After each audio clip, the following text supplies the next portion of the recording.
அளபடை பார்த்து பார்க்கலாம். இலக்கணத்தில் அளபடை அப்படின்னா என்னென்னா நீண்டு ஒலித்தல் அப்படின்னு அர்த்தம். சரிங்களா, நீண்டு ஒலித்தல் அதான் வந்து அளபடைன்னு சொல்கிறாங்க. அதாவது எடுத்துக்காட்டுக்கு நம்ம ஊர்லலாம் உப்பு விற்றுட்டு வருவாங்க இல்லையா, எப்படி சொல்லுவாங்க? உப்பு விற்றுட்டு வரும்போது உப்போ உப்போன்னு இழுப்பாங்க இல்லையா, உப்பு தான் அதை உப்போன்னு இழுக்கிறாங்க இல்லையா. அப்போ ஒரு சின்னதாக சொல்கிற விஷயத்த இழுத்து சொல்கிறோம் இல்லையா, அதான் வந்து அளப்படை அப்படின்னு சொல்லுவாங்க. இந்த அளப்படைன்னா என்ன அர்த்தம்னா நீண்டு ஒலித்தல். இது எத்தனை வகைப்படும் அப்படின்னு பார்த்தீங்கன்னா 2 வகைப்படும். ஒன்று உயிரிழப்படை, ஒற்றளப்படை. புரியுதா? இந்த உயிரிழப்படை வந்து 3 வகைப்படும்.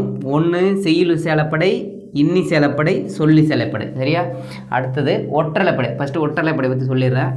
ஒற்றளப்படைனா ஓசை குறையாத இடத்திலும் ஒற்றெழுத்துக்கள் அளப்படுப்பது தான் அது ஒற்றளப்படைன்னு பேர். இந்த ஒற்றளப்படைக்கு எத்தனை மாத்திரைன்னு பார்த்தீங்கன்னா 1 மாத்திரை. அதாவது ஒற்றெழுத்துக்கள் மெய்யெழுத்துக்களுக்கு வந்து அரை மாத்திரை தானே, அந்த அரை மாத்திரை வந்து என்ன ஆகும்னா 1 மாத்திரையை நீண்டு ஒழிக்கும். அதுதான் ஒற்றளப்படைன்னு பேர். அது எந்தெந்த எழுத்துக்கள்னு பார்த்தீங்கன்னா ந ந ந ந ம ந, அப்புறம் வ ய ல ல அக்கேனா, மொத்தம் 11 ஒற்றெழுத்துக்கள் அளபடுப்பது தான் ஒற்றளப்படை. சரியா, நோட் பண்ணிங்க. அடுத்த உயிரிழப்படை பாருங்கள். ஃபஸ்ட்டு செய்யுள் சேரப்படை. அதாவது ஒரு செய்யுளில் ஓசை குறையாத போது நெட்டெழுத்துக்கள் 7 அளப்படுப்பது தான், அதாவது உயிரெழுத்துக்கள் இருக்குல்ல, உயிரெழுத்தில் நெடில் எழுத்துக்கள் 7 அளப்படுப்பது தான் செய்யுள் சேரப்படை அப்படின்னு பேர். அதுக்கு இன்னொரு பேர் பார்த்தீங்கன்னா இசை நிறை அலைப்படை என்றும் பெயர்.